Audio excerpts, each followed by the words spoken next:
Olá, pessoal! Estamos aqui novamente buscando o estudo e a compreensão dessa obra, o que é o Espiritismo, de Allan Kardec. Nós utilizamos aqui a tradução de Evandro Noleto Bezerra. Meu nome é Fernanda Borges. Esses vídeos são gravados para o estudo da Casa Espírita Cultivadores do Evangelho e nós optamos pela metodologia de leitura com breves e pequenos comentários para posteriormente, em conjunto, através do nosso grupo do WhatsApp, discutirmos a respeito do que foi lido e falado aqui nesses vídeos. Eles ficam à disposição de quem quiser deles fazerem uso, quem quiser deixar seus comentários, suas sugestões de estudos na doutrina espírita, somos todos aprendizes. Nós paramos na semana passada no diálogo de Kardec com o padre. Esse é o terceiro e último diálogo, o que encerra-se a primeira parte desse opúsculo. E na semana passada nós estudamos questões pertinentes a certos pontos da doutrina católica que são contestados pelos espíritos, estudamos a respeito dos dogmas, falamos ali a respeito dos espíritos superiores terem ou não terem opiniões, preferências com relação a cultos religiosos. Hoje nós daremos sequência a um questionamento do padre a Kardec, verificando algumas outras questões dogmáticas. O padre: dissestes que o Espiritismo não discute os dogmas e, contudo, ele admite certos pontos combatidos pela Igreja, tais, por exemplo, a reencarnação, a presença do homem na Terra antes de Adão, nega a eternidade das penas, a existência dos demônios, o purgatório e o fogo do inferno. Esses pontos vêm sendo discutidos há muito tempo. Não foi o Espiritismo que os pôs em evidência. São pontos sobre alguns dos quais existem controvérsias, mesmo entre os teólogos, e que só o futuro julgará. É bom a gente lembrar que em meados de 1800, que é a época da qual Kardec escreve esse livro, o Espiritismo estava ali se despertando, nascendo, e ele veio com base muito forte no espiritualismo racional.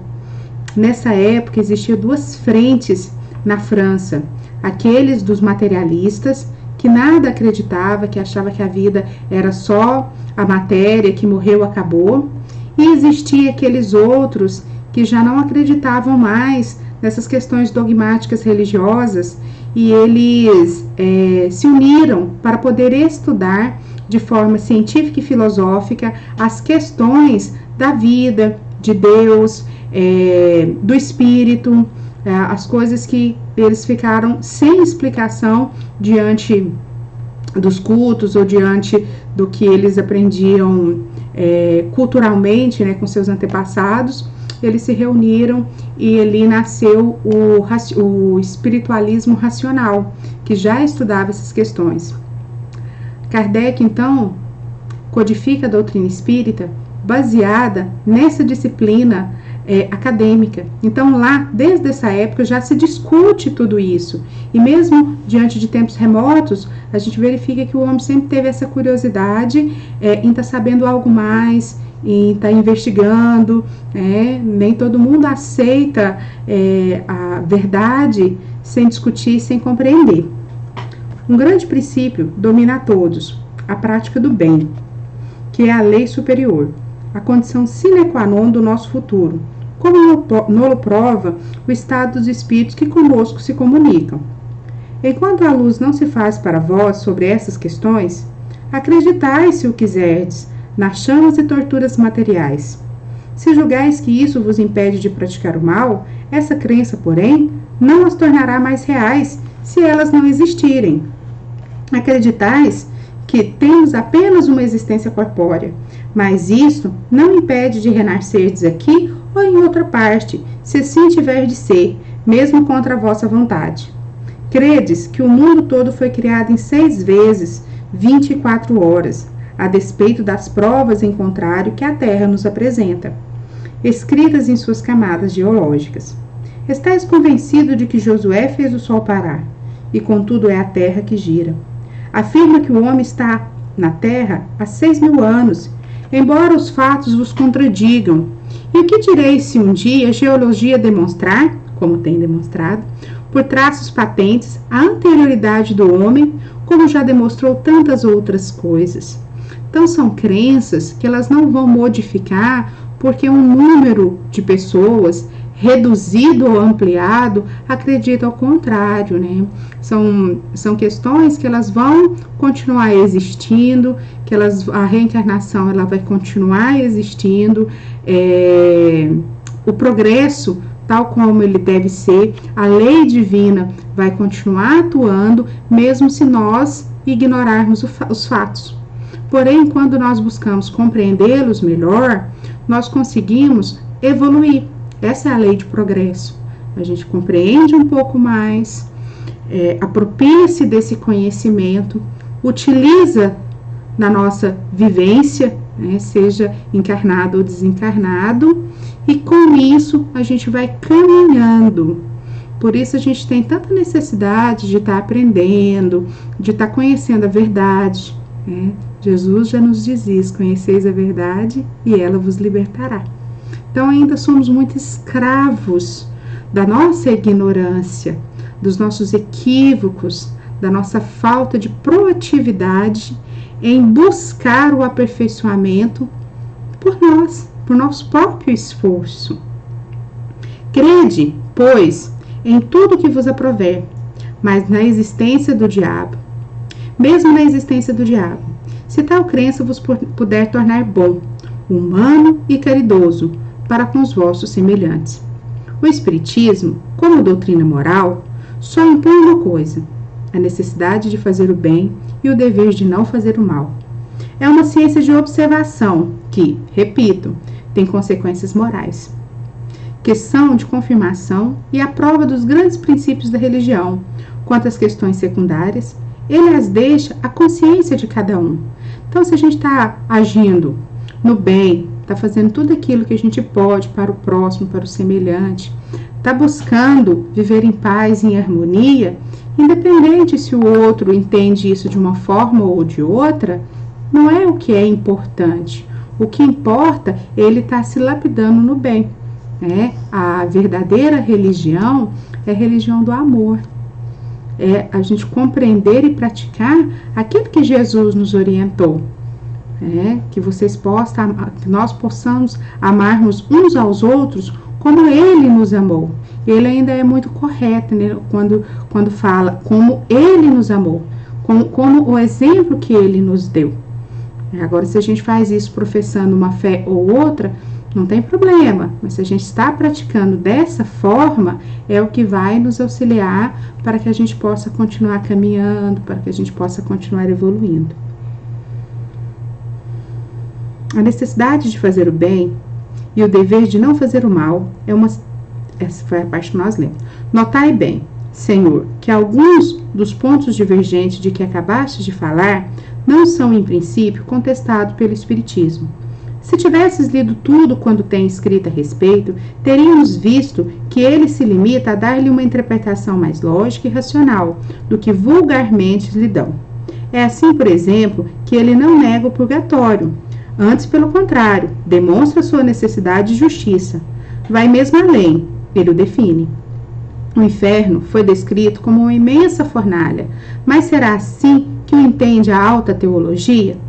Evidentemente não. Ela diz muito bem que isso é uma simples figura, que o fogo que ali se consome é um fogo moral, símbolo das maiores dores.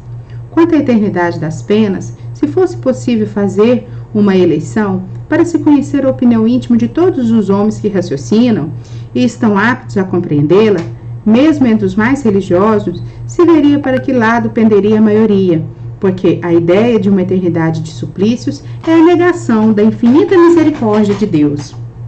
Eis, aliás, o que diz a doutrina espírita a tal respeito. A duração do castigo é subordinada ao melhoramento do espírito culpado. Nenhuma condenação por tempo determinado é pronunciada contra ele. O que Deus exige para pôr um termo ao sofrimento é o arrependimento, a expiação e a reparação. Em suma, um melhoramento sério, efetivo e um retorno sincero ao bem. O espírito é assim o árbitro de sua própria sorte. Pode prolongar seus sofrimentos, conforme sua pertinácia no mal, ou minorá-lo e abreviá-lo, segundo os esforços que o empregue para fazer o bem. Sendo a duração da pena subordinada ao arrependimento, o espírito culpado que não se arrepende e nunca melhorasse, sofreria sempre, e para ele, então, a pena seria eterna. A eternidade das penas deve, pois, ser entendida no sentido relativo, e não no absoluto. Uma condição inerente à inferioridade do espírito é não ver o termo da sua situação e crer que há de sofrer sempre, o que é para ele um castigo. Nós ainda precisamos aprender muito a respeito da terminologia das palavras.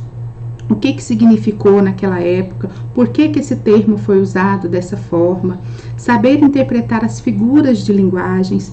Nós ainda somos muito literais com relação às leituras, queremos interpretar ao pé da letra, enquanto nós precisamos nos reportar a quem está escrevendo, para quem que foi escrito, em qual época, qual era o costume daquela época, por que aquilo está dito daquela forma. Nós precisamos nessa questão ser investigativos, interpretativos, fazer a interpretação do texto, tirando a essência e deixando para trás a periferia. Desde, porém, que sua alma se abra ao arrependimento, Deus lhe faz entrever um raio de esperança. Evidentemente, essa doutrina é mais conforme a justiça de Deus, que pune enquanto o culpado persiste no mal e concede-lhe graça desde que ele volte ao bom caminho. Quem imaginou essa teoria? Fomos nós? Não, foram os espíritos que a ensinam e provam pelos exemplos que diariamente nos fornecem. Os espíritos não negam as penas futuras, pois são eles mesmos que nos vêm descrever os seus próprios sofrimentos. Esse quadro nos toca mais do que as chamas perpétuas, porque tudo nele é perfeitamente lógico. Compreende-se que isto é possível, que assim deve ser, que essa situação é uma consequência muito natural das coisas. O filósofo pode aceitá-lo, porque nele nada repugna a razão. Eis porque as crenças espíritas têm conduzido tanta gente ao bem, mesmo entre os materialistas, aos quais o temor do inferno, tal como nos é descrito, não os abalou definitivamente. Então, nós estamos aqui em uma linda caminhada evolutiva. Precisamos buscar compreender, entender quantas palavras, colocá-las em prática no nosso dia a dia e tentar sempre ser melhor do que fomos ontem. Essa é o progresso de que se espera. Essa caminhada é longa, mas nós precisamos iniciá-la cada dia para que possamos chegar a algum lugar. Lembrando Jesus, ninguém vai ao Pai senão por mim. O que seria isso? Precisamos utilizá-lo como modelo e guia, conhecê-lo, entendê-lo, interpretá-lo e seguir o seu evangelho, para cada dia sermos um pouco melhor e, assim como ele, chegar à pureza, à perfeição de espírito, assim como ele quando esteve na terra conosco. Que Jesus nos abençoe, hoje e sempre.